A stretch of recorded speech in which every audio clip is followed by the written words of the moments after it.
There's an old saying, as you sow, so you reap. And this is precisely the law of karma as well. If you do good deeds, you get good results. And if you do bad deeds, it ultimately haunts you in the future times to come. Friends, my name is Arun and I'm a success coach. Welcome to my channel. Today I'm going to share an interesting story about doing good deeds and the law of karma. Once there was an owner of a very large company and he wanted to retire and he wanted to give the position of CEO to a professional manager. So he calls about 50 odd managers who are senior most in his company to the boardroom and he gives each one of them a seed and he says, go and plant the seed, take care of it. In 6 months when you come back, I'll look at the results that each one of you gets and then I'll take a call on who the next CEO is going to be.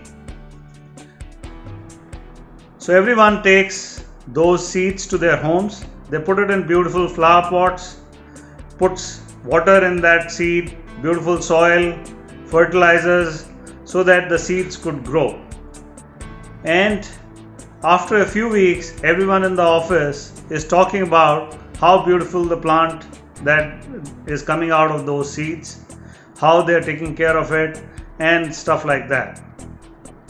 There was a gentleman called Manoj who, when he sees that there's no growth happening in the seed which has been given to him, starts worrying when he hears those people talking about how beautiful the plants are coming out of those seeds.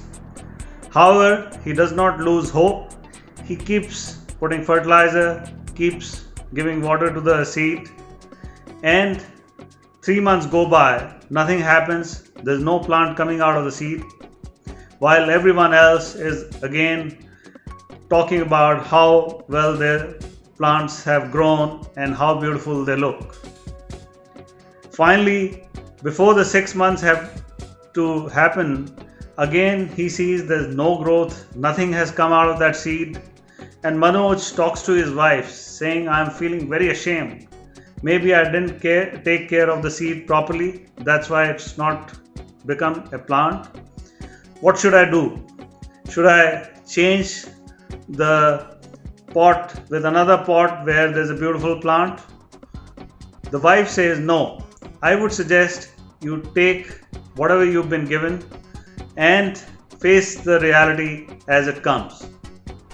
So after 6 months, the chairman or the owner invites all the managers into the boardroom and asks them to show the plants that they all have got.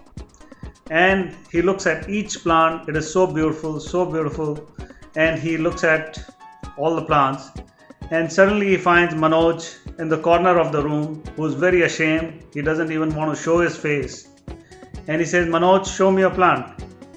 And Manoj brings an empty pot to the owner saying, sorry sir, I was not able to grow this plant and I'm really sorry about it. Well, the owner puts a hand on Manoj and says, gentlemen and ladies, meet your new CEO. I had given you boiled seeds which can never become plants in their life. But all of you, after a few weeks, when you found that the seeds were not growing, you replaced them with other seeds and brought me all these beautiful plants. While Manoj is the only one who did not change the seed and he continued to take care of it without really bothering about the circumstances and the outcome that he will have today. And that is why he's the CEO of the company, because he's got integrity, he's got the morals that I'm looking for, and it ends in a happy ending for Manoj. So this is the lesson for most of us in our lives, that do not compromise on your integrity, continue to fight for what is right, always face the truth, and ultimately you will get the results. I hope you liked today's story. If you did, please press the like button, subscribe to my channel, and I shall come back to you with another story next week. Until then, stay safe, stay healthy, and stay happy. God bless.